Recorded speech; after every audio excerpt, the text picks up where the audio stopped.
कौसल्या सुप्रजा रामपूर्वा सन्ध्या प्रवर्तते।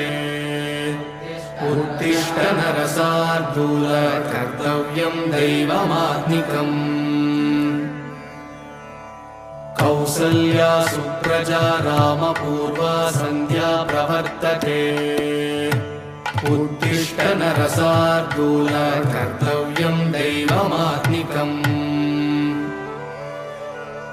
उत्तिष्ठोत्तिष्ठ गोविन्द उत्तिष्ठ गरुडध्वज। उत्तिष्ठ कमलाकान्त त्रैलोक्यं मङ्गलं कुरु। मातः समस्तजगतां मधुकैटभारेः वक्षो विहारिणि मनोहर दिव्यमूर्ते। श्रीस्वामिनिश्रितजनप्रियदानशीले श्रीवेङ्कटेशदयिते तव सुप्रभातम्। तव सुप्रभातमरविन्दलोचने भवतु प्रसन्नमुखचन्द्रमण्डले। विधिशङ्करेन्द्रवनिताभिरर्चिते वृषशैलनाथदयिते दयानिधे। अत्र्यादिसप्तऋषयः समुपास्य सन्ध्या आकाशसिन्धुकमलानि मनोहराणि। आदाय पादयुगमर्चयितुं प्रपन्नाः शेषाद्रिशेखर विभो तव सुप्रभातम्। पञ्चाननाब्जभव षण्मुखवासवाद्याः त्रैविक्रमादिचरितं विबुधास्तु वन्दी।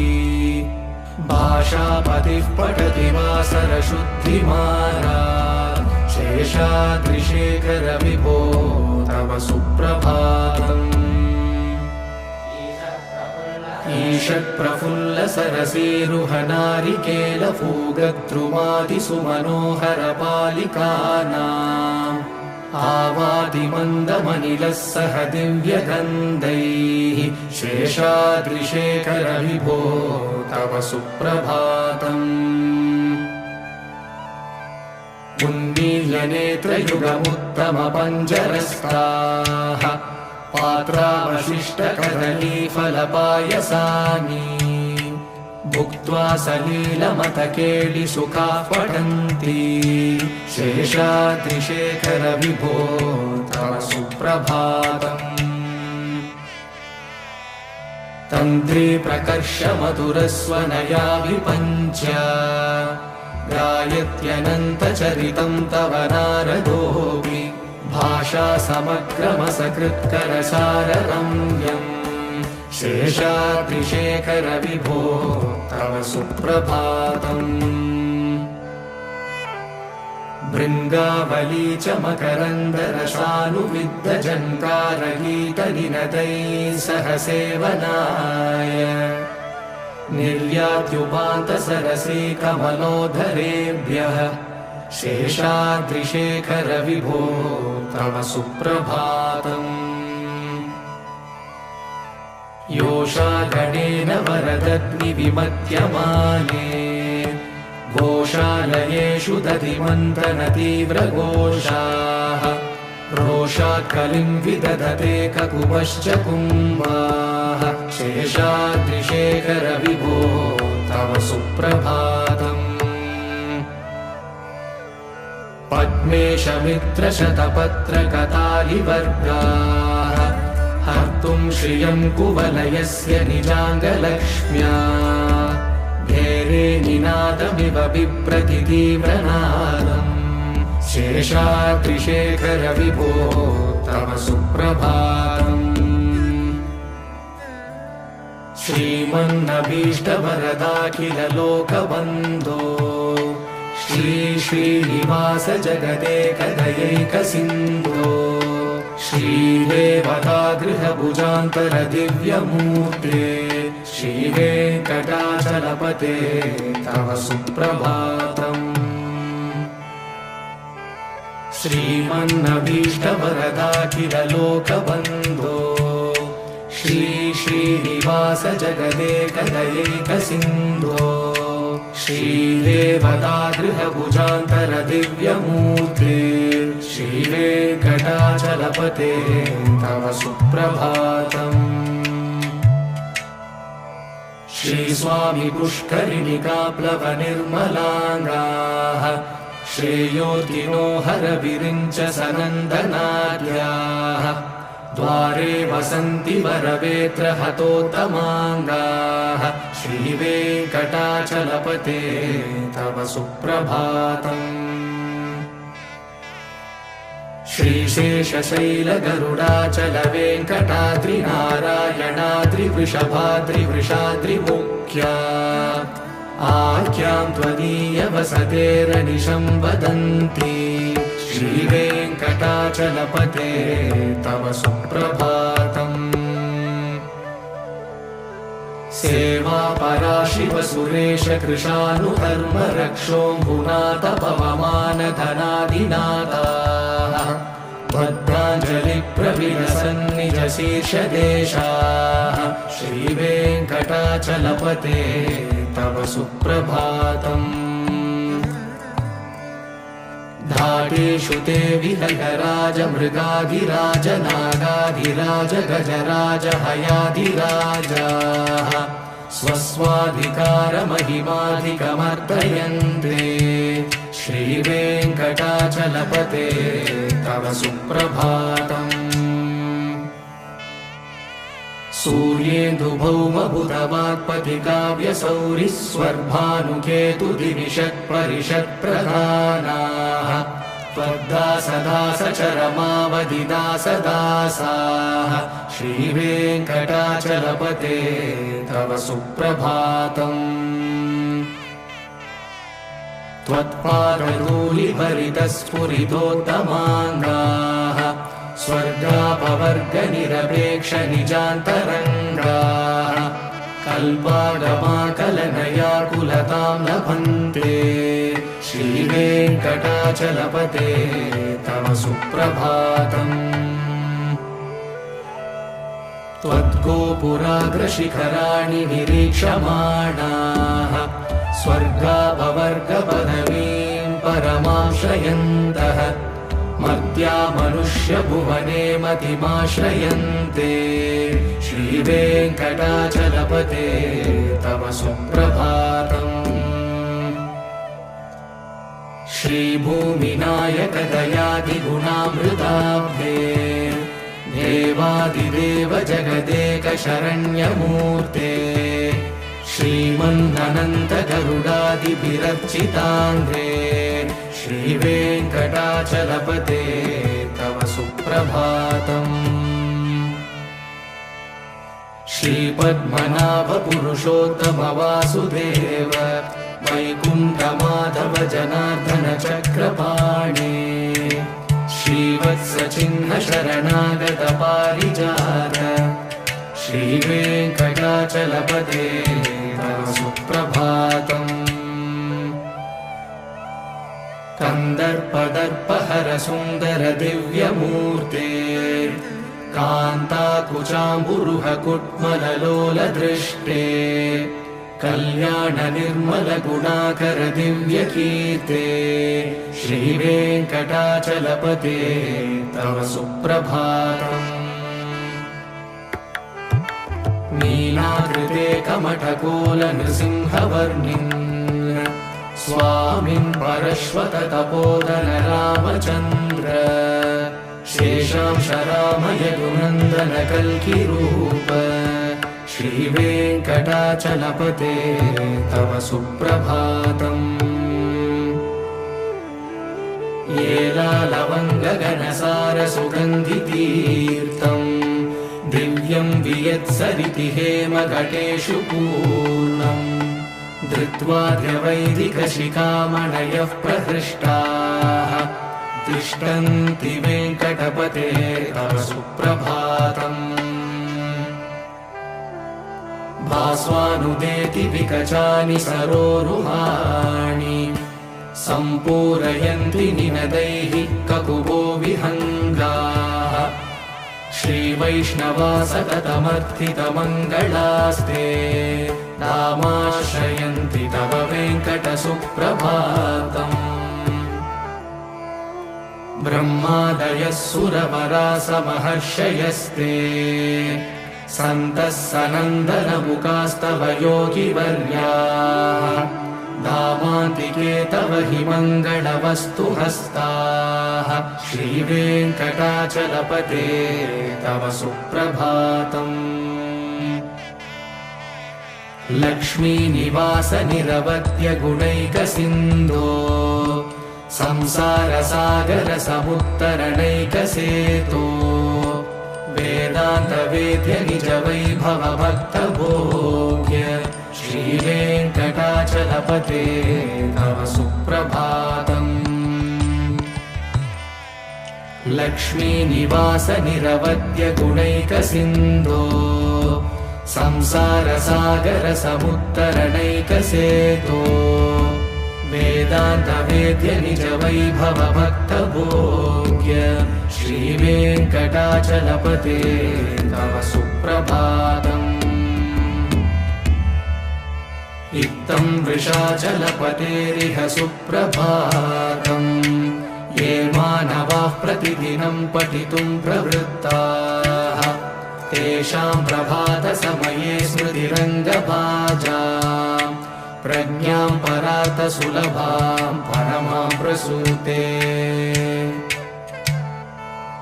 इत्थं वृषाचलपतेरिह सुप्रभातम् ये मानवाः प्रतिदिनं पठितुं प्रवृत्ताः तेषां प्रभातसमये स्मृतिरङ्गभाजा प्रज्ञां परार्थसुलभां परमां प्रसूते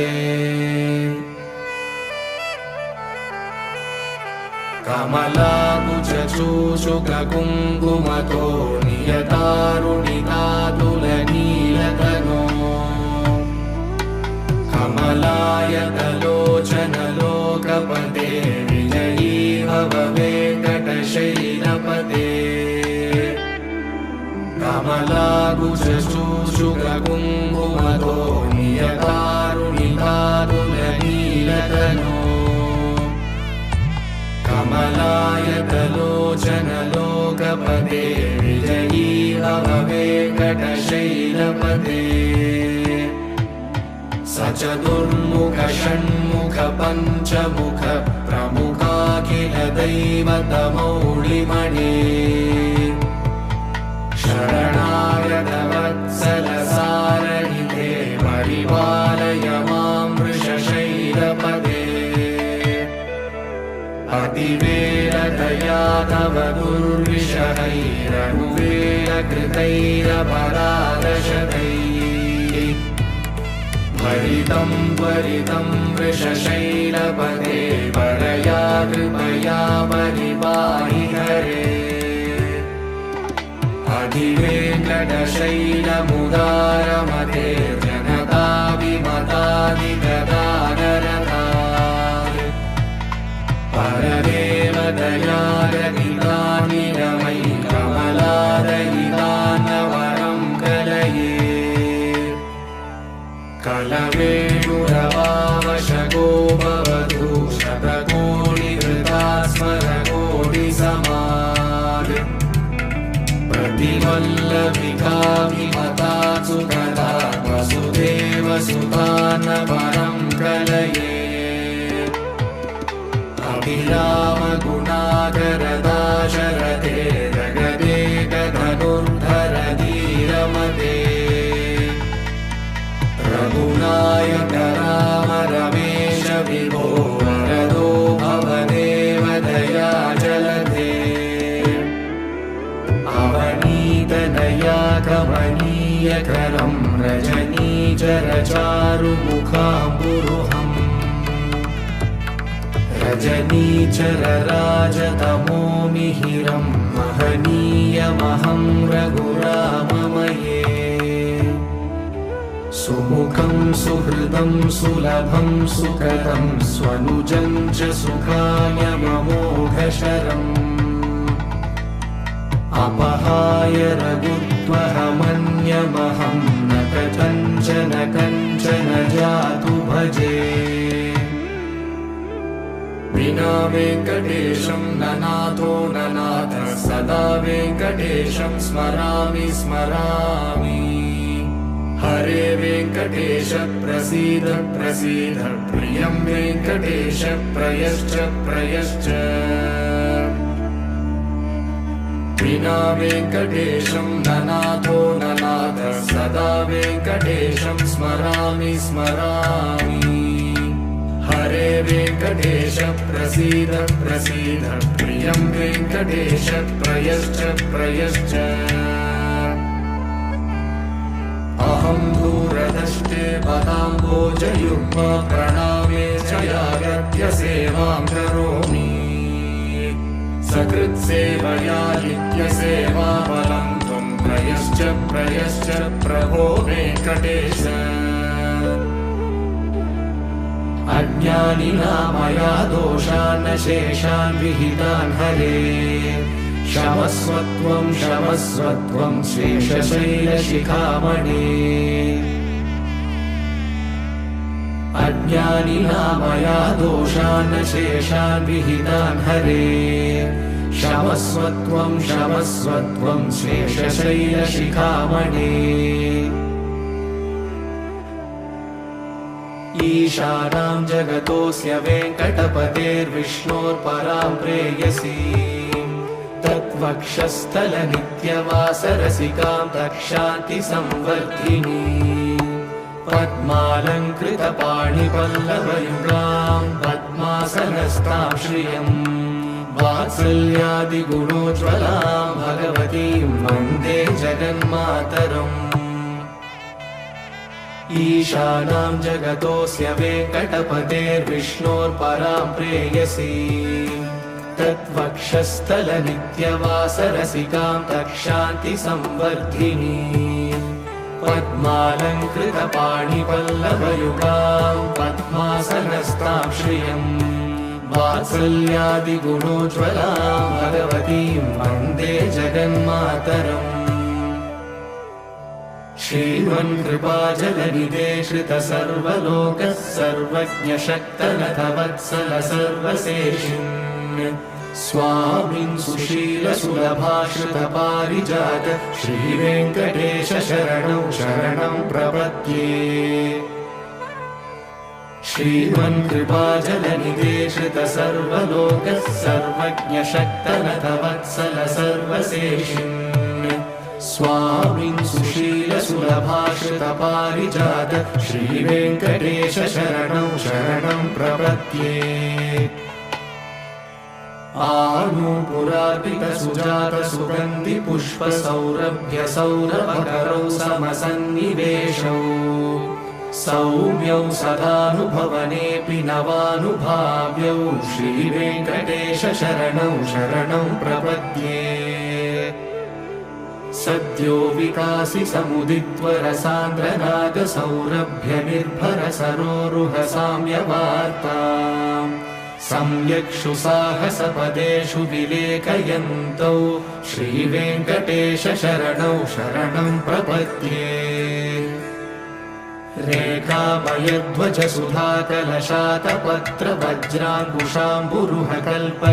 रेखामयध्वजसुधाकलशातपत्रवज्राङ्कुशाम्बुरुहकल्पकशङ्खचक्रैः भव्यैरलङ्कृतकलौ परतत्त्वचिह्नैः श्रीवेङ्कटेश शरणौ शरणं प्रपद्ये ताम्रोदराद्युतिपराजितपद्मरागौ बाह्ये महोभिरविभूतमहेन्द्रनीलौ उद्यन्यकांशुभिरुदस्तशशाङ्कभासौ श्रीवेङ्कटेश शरणं शरणं प्रपद्ये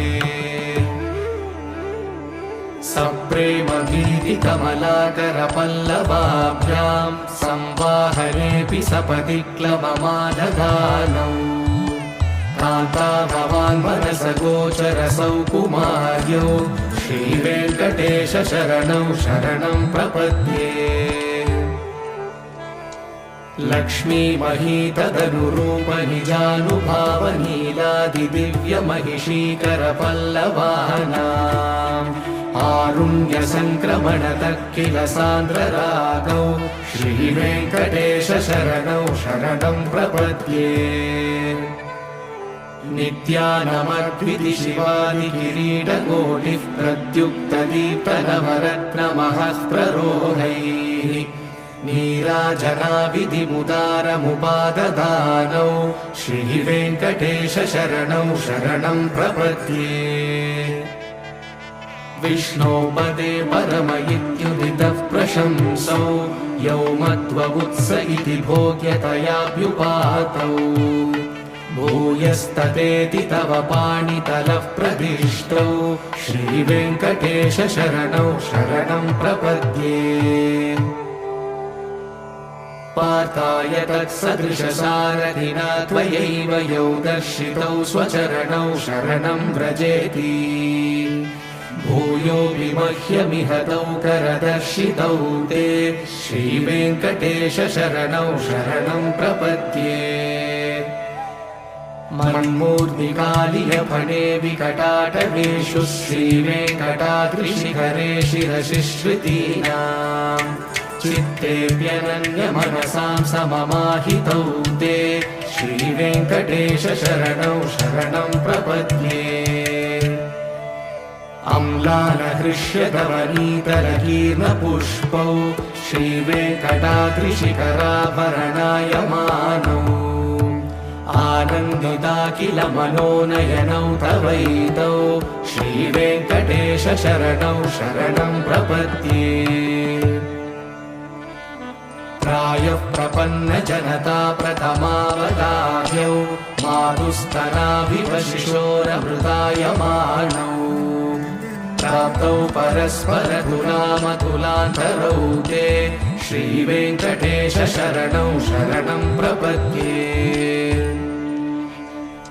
सत्त्वोत्तरैः सततसेव्यपदाम्बुजेन संसारतारकदयाद्रगृगञ्जलेन सौम्योभयन्तृमुनिनामवदर्शितौ ते श्रीवेङ्कटेश शरणौ शरणं प्रपद्ये सत्त्वोत्तरैः सततसेव्यपदाम्बुजेन संसारतारकदयाद्रगृगञ्जलेन सौम्योभयन्तृमुनिनामवदर्शितौ ते श्रीवेङ्कटेश शरणौ शरणं प्रपद्ये श्रीशश्रिया घटिकया त्वदुपाय भावे प्राप्ये त्वयि स्वयमुपेयतया स्फुरन्त्या नित्याश्रिताय निरवद्य गुणाय तुभ्यं शां किङ्करो वृषगिरीश न जातु मह्यम्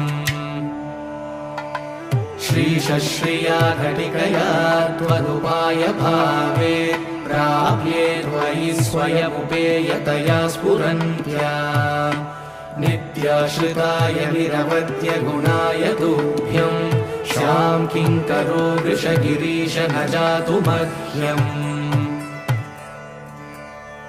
श्रियकान्ताय कल्याणनिधये निधयेऽर्तिना श्रीवेङ्कटनिवासाय श्रीनिवासाय मङ्गलम् श्रियकान्ताय कल्याणनिधये निधयेऽर्तिना श्रीवेङ्कटनिवासाय श्रीनिवासाय मङ्गलम् लक्ष्मी सविभ्रमालोकशुभ्रुविभ्रमचक्षुषे चक्षुषे सर्वलोकानां वेङ्कटेशाय मङ्गलम् श्रीवेङ्कटाद्रिशृङ्गाग्रमङ्गलाभरणाग्रये मङ्गलानां निवासाय श्रीनिवासाय मङ्गलम् सर्वावयवसौन्दर्यसम्पदा सर्वचेतसा सदा सम्मोहनायास्तु वेङ्कटेशाय मङ्गलम् नित्याय निरवध्याय सत्यानन्दचिदात्मने सर्वान्तरात्मने श्रीमद्वेङ्कटेशाय मङ्गलम्। स्वतः सर्वविदे सर्वशक्तये सर्वशेषिणे सुलभाय सुशीलाय वेङ्कटेशाय मङ्गलम्। परस्मै ब्रह्मणे पूर्णकामाय परमात्मने प्रयुञ्जे परतत्त्वाय वेङ्कटेशाय मङ्गलम्। आकालतत्त्वमश्रान्तमात्मनामनुपश्यता अतृप्यमृतरूपाय वेङ्कटेशाय मङ्गलम्।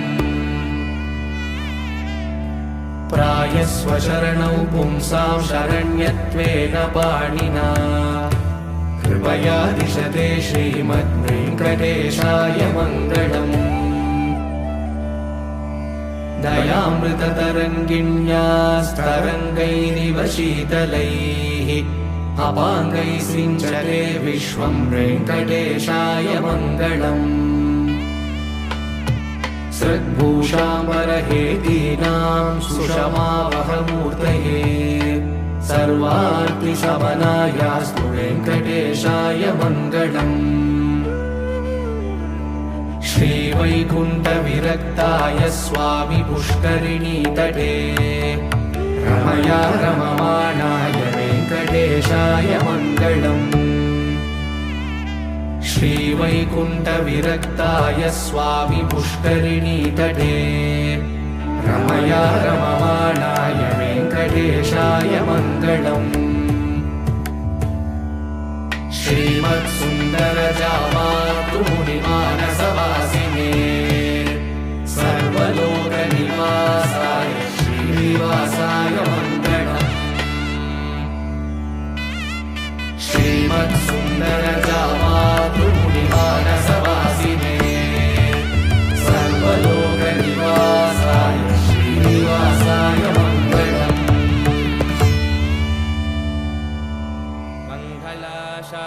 मङ्गलाशासनपरैः मध्वाचार्यपुरोगमैः सर्वैश्च पूर्वैराचार्यैः